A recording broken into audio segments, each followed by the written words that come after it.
우리 지난주 예배의 5가지 얼굴 첫 번째 시간으로 주제가 뭐였죠? 주제가 물론 대답을 기대하고 여쭤본 건 아닌데 이렇게 조용할 수가. 자, 한번 따라서 해보십시다. 예배는 선포이다. 예배는 선포입니다. 이런 의미죠.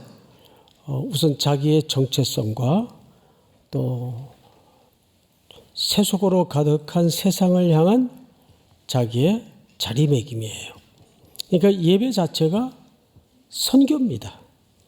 그래서 예배와 선교는 따로 떼어질 수가 없는 불가분의 관계이기도 하고, 무엇보다 뭘 선포하느냐, 보좌에 앉으신 하나님과 일찍이 죽임을 당한 어린 양의 영광과 권능과 통치, 그분의 구원을 선포하는 자리가 예배의 자리입니다. 자, 그런데 여러분, 예배를 보통 영어로 뭐라 그러죠?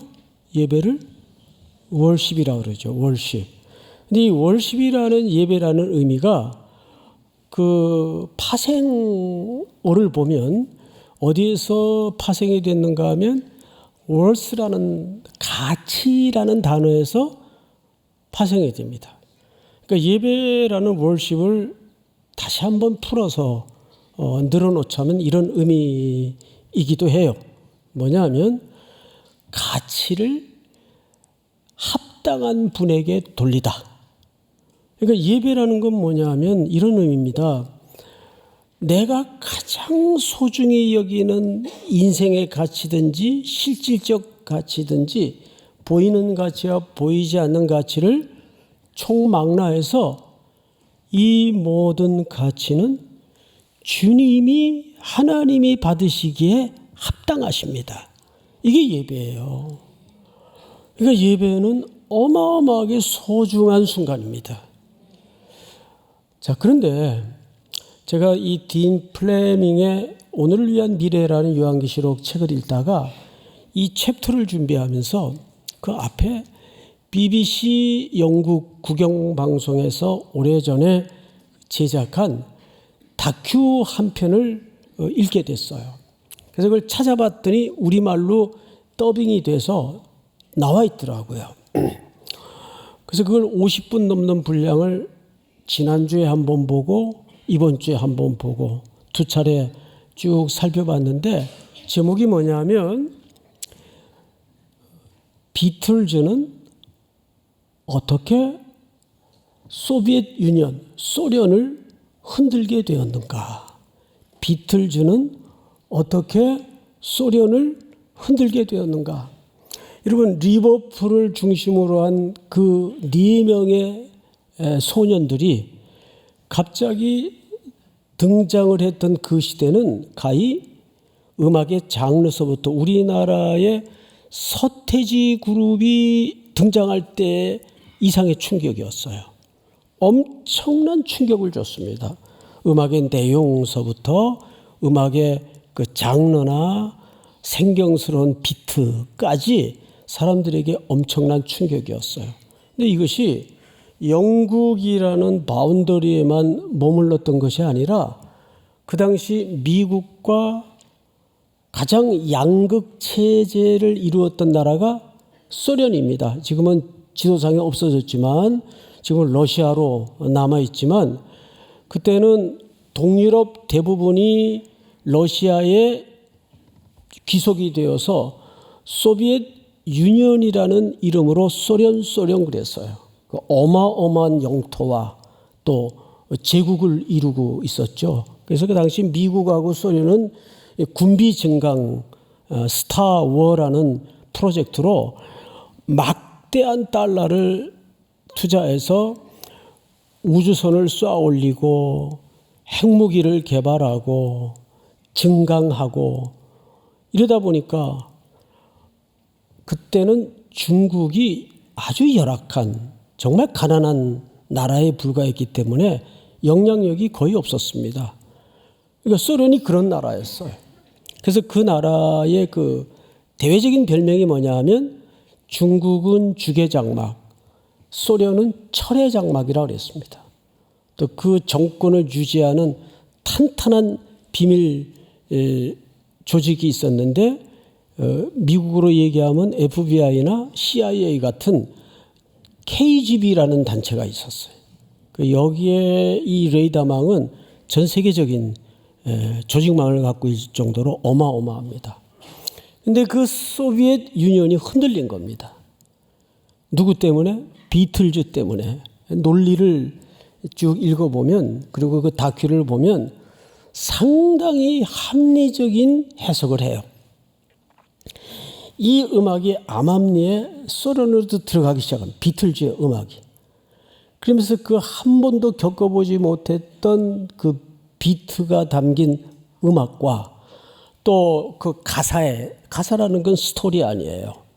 그래서 그 스토리의 내용이 뭐냐 하면 저항정신, 자유, 그리고 비본질적인 것을 걷어내자는 이런 자유와 젊은이들의 꿈을 담은 이 가사로 빠른 비트에 이거 하루아침에 거대한 쓰나미처럼 이 공산권을 뒤흔드는 거예요. 그래서 KBG를 중심으로 해서 이거를 철저히 차단하려고 했지만 차단할수록 이 음악은 전 세계를 뒤흔들기 시작합니다.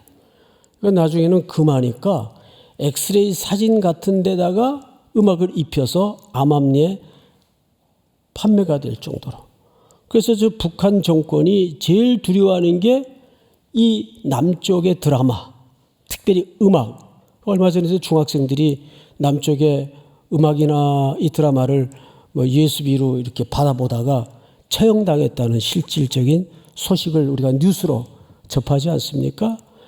그러니까 여러분, 인류의 역사를 보면 독재 정권자들이 제일 그들의 정권을 공고히 하기 위해서 활용하는 게 뭔지 아세요? 음악이에요. 그리고 서사를 만드는 겁니다. 그래서 이 스토리의 힘과 음악의 힘은 우리 상상 이상으로 오랫동안 사람들의 가슴에 남습니다. 우리가 가난했던 시절에 예를 들면 60, 70년대 갑자기 남진이라는 인물이 등장을 해서 그 히트를 쳤던 노래가 뭡니까? 님과 함께 저 푸른 초원 위에 이렇게 나가는 노래. 그때는 시골에 다 가난한 중학교도 제대로 못 나온 어린 소녀들이 서울로 올라와서 남이 집살이 해가면서 공장 생활 해가면서 제일 그리워했던 게 뭐죠? 고향입니다. 그래서 남진 씨와 나훈아 씨의 노랫말을 딱 집약해 보면요, 이 두 가지 키워드밖에 없어요. 고향 이야기와 또 하나는 사랑 이야기예요. 이 두 가지가 그들 음악의 키워드입니다. 그러니까 그 고향역이라는 노래도 보면은 제가 부를 수는 없는데 이게 제 18번이거든요. 흰머리 이렇게 시작되는 거 아시죠? 그게 보면 그 시대의 정서를 담아내기도 하고 또 시대를 선도하기도 하고. 그래서 그 BBC 다큐에서 내리는 결론이 뭐냐 하면 소련 붕괴를 가져온 것은 그 비틀즈의 음악을 듣고 자라는 세대들이 정부의 요인으로 들어가 앉기 시작하면서 그것이 사실은 촉매제가 되었다.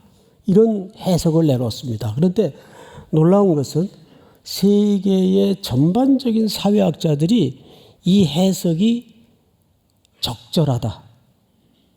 이건 사람의 눈에 띄지 않았을 뿐이지 이 영향력은 무시할 수 없다. 그래서 우리 여기 어머니 아버지들 앉아 계시면 잘 들으세요.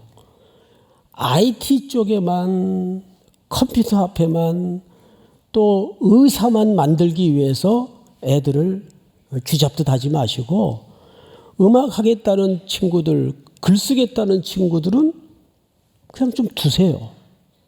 아직 모르잖아요. 여러분, 핸델, 모차르트 이런 음악의 거장들이 역사의 무대 뒤로 사라진 지가 수백 년이에요.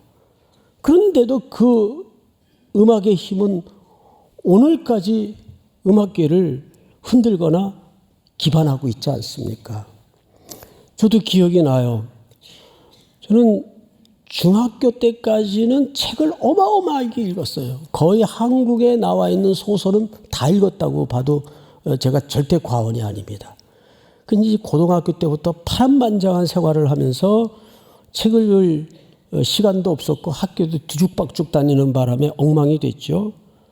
공장 기숙사에서 잠이 들면서 늘 중학교 때 읽었던 그 한국 문학 단편집의 그 스토리들을 머릿속에 이렇게 상상하면서 잠들었던 기억이 엊그제일 같아요. 그러니까 여러분, 스토리의 힘과 음악의 힘은 굉장한 겁니다. 그래서 저는 2부 때도 잠깐 말씀을 드렸지만 우리 POP 이 형제자매들 이렇게 앉아있는 거 보기만 해도 감동이에요. 많이들 저분들 무슨 교회에서 사례받고 헌신하는 줄 아는데 일도 안 받습니다. 우리 찬양대 수고하는 분들도 마찬가지고. 정말 우리 교회 같은 규모에서 저런 포지션에 계신 분들을 사리 없이 한다는 것은 옛날 같으면 열정페이라고 욕먹을 일이에요. 그러나 이제 나름대로 또 여기에는 우리 교회의 또 철학과 맞물리는 문제가 있기 때문에 이런 얘기 뭐 예배 때 안 하고 뭐 언제 하겠어요. 예. 일부러 하는 거예요, 일부러. 여러분들이 좀 알아달라고. 그러니까 항상 POP 수고하는 형제자매들 보면 등 한번 두드려 주시고 요즘 같은 때 아이스 커피 한 잔에 얼마나 좋겠습니까? 엘마레 오늘 대박 나겠네요. 자, 이제 오늘은 두 가지 관점에서 예배를 좀 간단하게 소개하려고 그래요. 우선 예배는 세상을 바라보는 새로운 상상력을 제공합니다. 왜요? 예배라는 게 뭡니까? 예배는 첫째 하나님을 향한 뭐가 있죠? 찬양이 있어요. 그 찬양엔 뭐가 얹어집니까? 가사가 얹어지는데 그 가사는 단순히 글자가 아니잖아요. 가사라는 것은 하나의 하나님에 대한 이야기거든요. 그러니까 예배라는 시간 속에는 이 두 가지가 다 공존해요. 음악과 또 하나는 뭐죠? 하나님의 스토리. 이거를 우리가 예배 시간에 들어요. 예배를 드리면서. 그러면 예배라는 공간에는 어떤 분들이 오십니까? 첫째는 하나님의 백성이 오고, 예배는 하나님의 초대장이기 때문에 하나님의 부르심이 없이는 누구도 올 수 없어요. 이끌림을 받는 자가 오는 복된 자리인데, 그럼에도 불구하고 이 땅에 살다 보니까 여러 가지 눈물 나는 절망스러운 한숨이 옹골차게 새겨진 그런 사연들을 안고 이 자리에 오게 됩니다. 예배를 드리면서도 생각은 딴 데가 있어요. 그건 어떻게 해야 되나. 이제 내일 틀어 막아야 되는데, 내일 그 사람 만나서 어떻게 답을 줘야 되는데 나는 힘이 없고, 이걸 세상의 원리로 세상의 가치로 헤아려 해석해 보면 답이 안 나와요. 근데 예배 시간을 통해서 말씀을 듣고 하나님의 스토리가 담겨진, 하나님의 언약이 약속되어진 가사로 찬양을 하다 보면 뭐가 생깁니까? 새로운 질서, 새로운 시각, 새로운 비전이 생기게 되는 겁니다. 그래서 예배는 우리에게 뭘 제공하냐면 새로운 상상력을 제공합니다. 과거를 돌아보면요, 뭐 멀리 갈 것도 없이 저희 교회 학교 다니면서 자랄 때 교회에 무슨 제자 훈련 프로그램이 있었어요. 세계관 프로그램이 있었어요. 아무것도 없었어요. 주구장창 1년 내내 교회 학교도 예배밖에 없었어요. 그런데 돌아보면 그 예배를 통해서 주의 종들도 일어나고 평생에 소중했던 가치들을 내려놓고 복음과 함께 고난을 받으라는 명령 하나 쫓아서 선교지로 나가는 친구들이 생기고 훌륭한 학교 선생님이 만들어져서 곳곳마다 삶의 세상의 등대와 이정표 역할을 하는 분들이 오늘 한국 사회에 일어나고 있단 말이에요. 그게 무슨 프로그램으로 되어지는 일이 아니고 예배예요. 그 지난주 제가 예배에 목숨 걸라는 말이 지나치다, 지나치지 않다? 지나치지 않아요. 마치 이런 거죠. 성경에 보면 강령이라는 말, 이것이 율법이요 선지자의 대강령이니라 그랬어요. 이것이 뭡니까? 하나님을 사랑하고 둘째는 이와 같으니 네 이웃을 내 몸같이 사랑하는 것이라. 이것이 율법이요 선지자의 대강령이라 그랬어요. 그 강령이라는 말이 담벼락에 이 박힌 목과 같아요. 거기에다가 혁대도 걸어놓고 파자마도 걸어놓고 모자도 걸어놓고 삶의 이런저런 것들을 다 거기다 걸어놔요.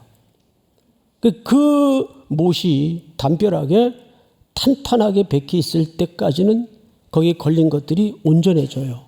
온전히 걸려 있습니다. 근데 그 못이 쭉 힘을 잃고 빠져버리면 다 떨어지는 거예요.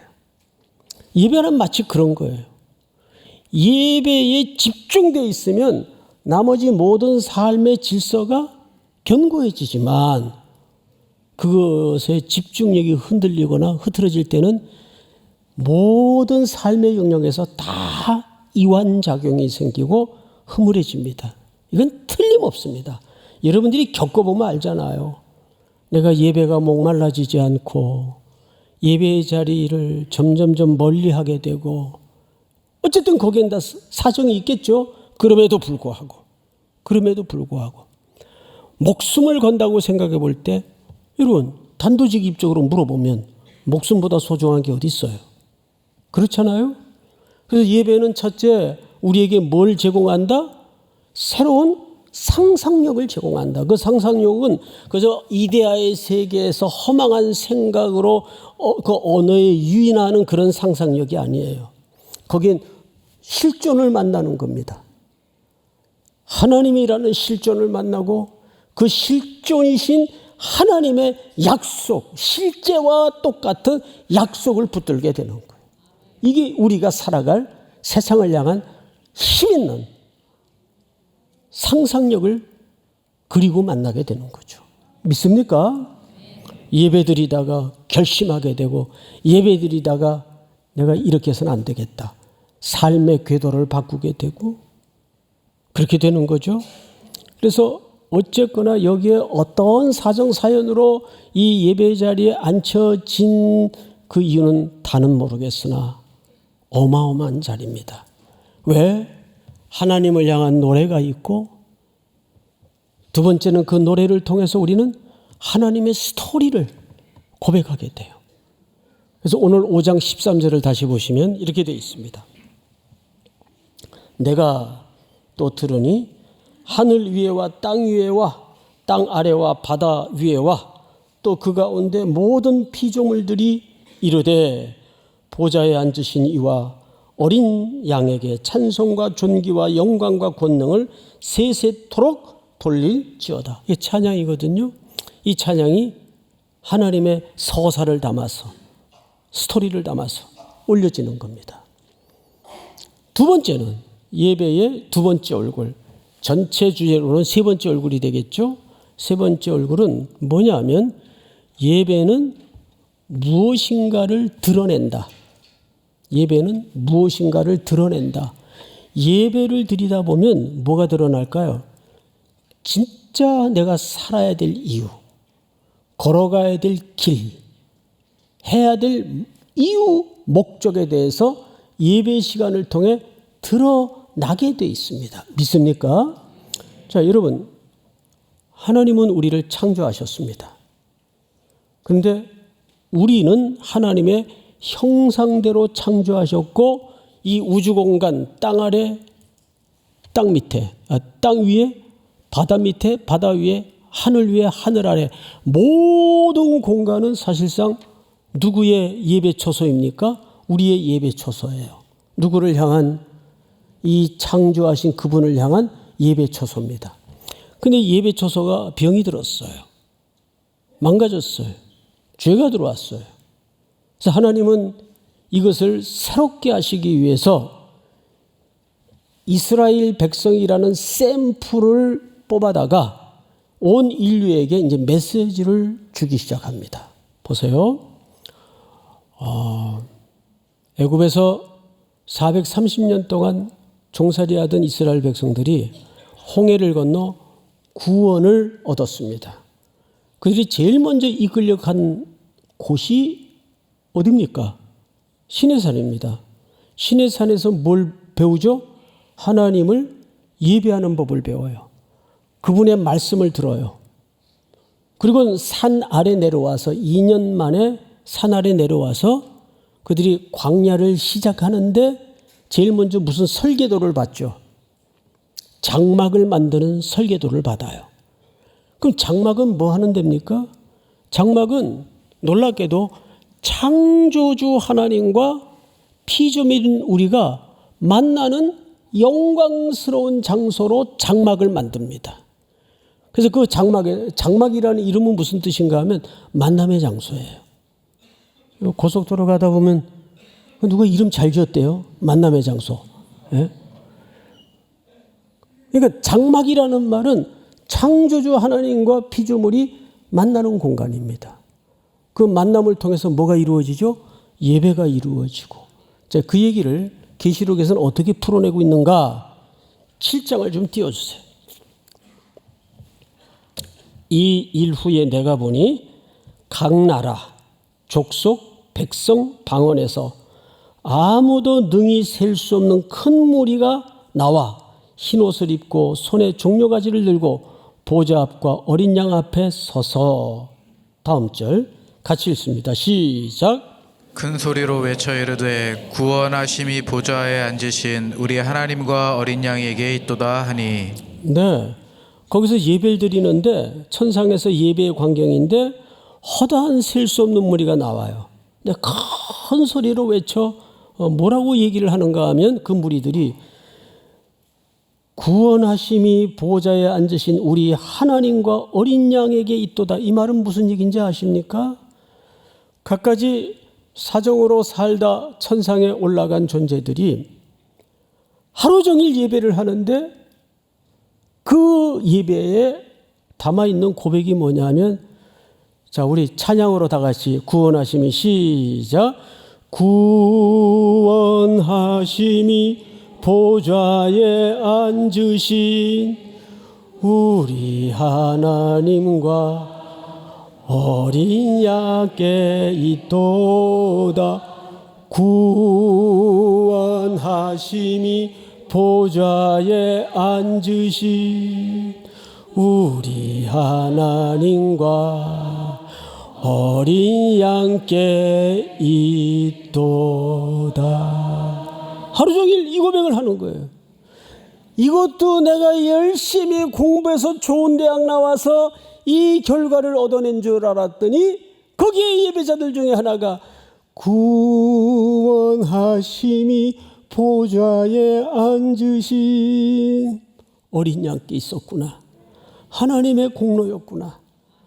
어린 양의 공로였구나. 그거를 하루 종일 예배하는 거예요. 그렇다면 오늘 이 땅에 머물러 있는 우리 예배자들의 이 우주 공간이 하나님의 예배 처소인데 예배자들의 입술의 고백이 동일해야 되겠어요? 달라야 되겠어요? 동일해야 되죠. 같은 고백이어야 되죠. 여기서 아직 걸어보지 않았지만 가보지 않는 길이지만 두려울 것 없이 무서울 것 없이 가는 거예요. 도전하는 거예요. 뭐의 상상력으로? 자기의 상상력은 망상이라고 하고 하나님의 상상력으로, 하나님의 시선으로. 믿습니까? 네? 그 상상력이 어느 시간을 통해서 주어지는 거죠? 예배 시간을 통해서. 할렐루야. 우리 그 다음 절을 한번 볼까요? 그러므로 그들이 하나님 보좌 앞에 있고 또 그의 성전에서 밤낮 하나님을 뭐하며? 섬긴다는 말을 영어로 뭐라 그래요? 서비스. 예배가 또 다른 말로 서비스예요. 영어 성경에 보면 서비스. 근데 여기 섬긴다라는 말이 사실은 예배입니다. 그러니까 보좌 앞에 있고 또 그의 성전에서 밤낮 하나님을 뭐 하는 무리들입니까? 예배하는 무리들이에요. 예배. 보좌에 앉으신 이가 그들 위해 뭘 쳐요? 장막을 친다는 말은 임재를 얘기합니다. 그러니까 예배의 순간은 누가 여러분들 위해 장막을 치는 시간입니까? 네. 세상의 세속의 가치에 매몰되어서 이게 진짜일까 저게 진짜 같고. 자, 우리 딘 플레밍의 글을 한 편 읽어볼까요? 띄워주세요. 이런 얘기를 합니다. 인류는 기술, 부, 과학, 스포츠, 섹스, 명성, 권력, 정치를 통해서는 열매 맺는 삶과 진정한 기쁨을 발견하지 못할 것이다. 근데 모든 인류가 매몰되어 사는 삶의 주제가 여기 다 걸려 있어요. 이거 비껴서 살 인생도 없고 무관한 인생도 없습니다. 그러나 우리 그리스도인들에게는 그 기쁨은, 오직 참된 기쁨은 오직 신실한 예배 공동체의 일부가 되어 하나님과 어린 양을 사랑하는 예배와 경배에 참여할 때에만 얻을 수 있다. 그 실제가 세상 속 우리의 선교를 형성한다. 믿습니까? 7장 15절을 다시 한번 띄워주실까요? 그러므로 그들이 하나님의 보좌 앞에 있고 또 그의 성전에서 밤낮 하나님을 섬김에, 이게 뭐라고 했죠? 예배함에 보좌에 앉으신 이가 그들 위에 뭘 친다고 되어 있어요? 장막을 치니. 그러니까 구약의 그 장막은 하나님이 임재해서 내려오시는 상징적인 모형이었어요. 근데 이 모형이 어디에서 성취됩니까? 말씀이 육신이 되어 우리 가운데 거하심에, 이게 장막을 치는 거예요.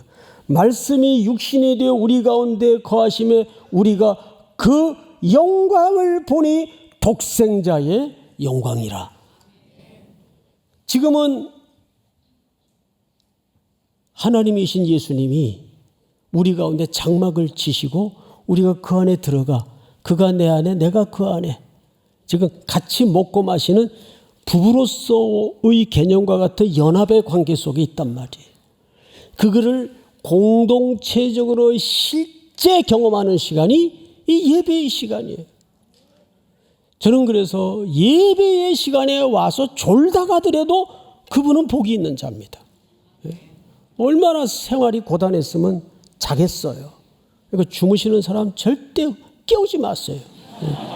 다 듣습니다. 다 듣습니다. 정말 다 듣습니다. 그러니까 일부러 깨워서 듣게 하지 마세요. 다 들어요. 졸면서 다 들어요. 놀라워요, 보면은. 자면서 들을 수 있는 능력도 능력입니다. 네. 자, 이제 마지막으로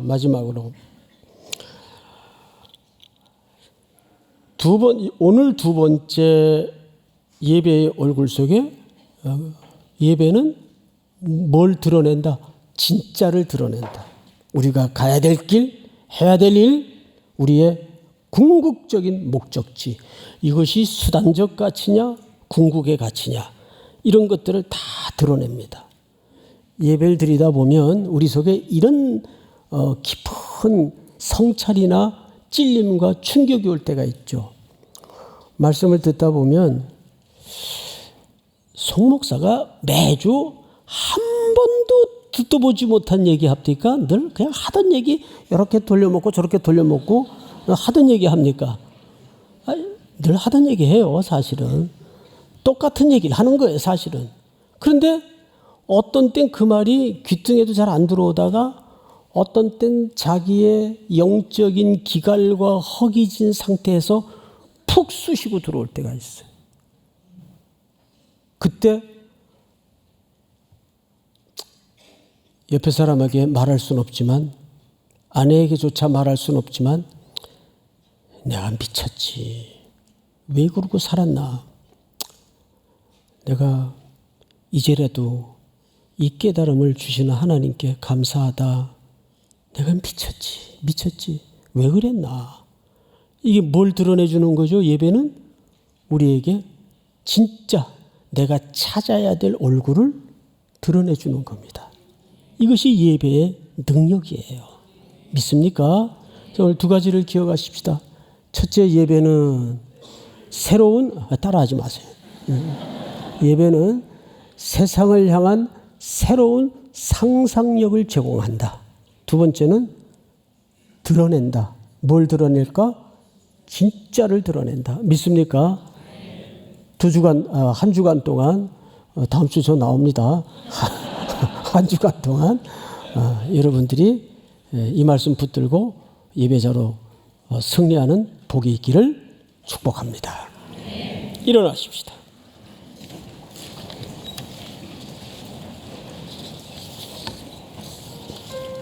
부르신 곳에서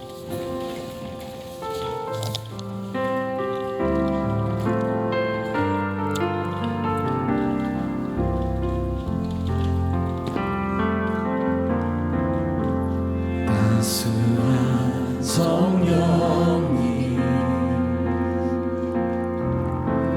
마음으로 보내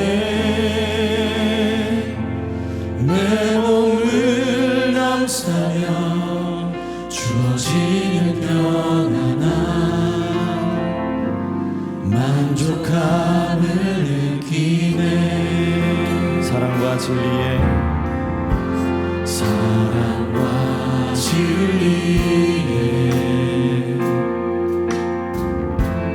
한 줄기 빛 보내 내 몸을 감싸며 주어지는 평안함 그 사랑을 느끼네. 부르신 곳에서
지금은 우리 구주 예수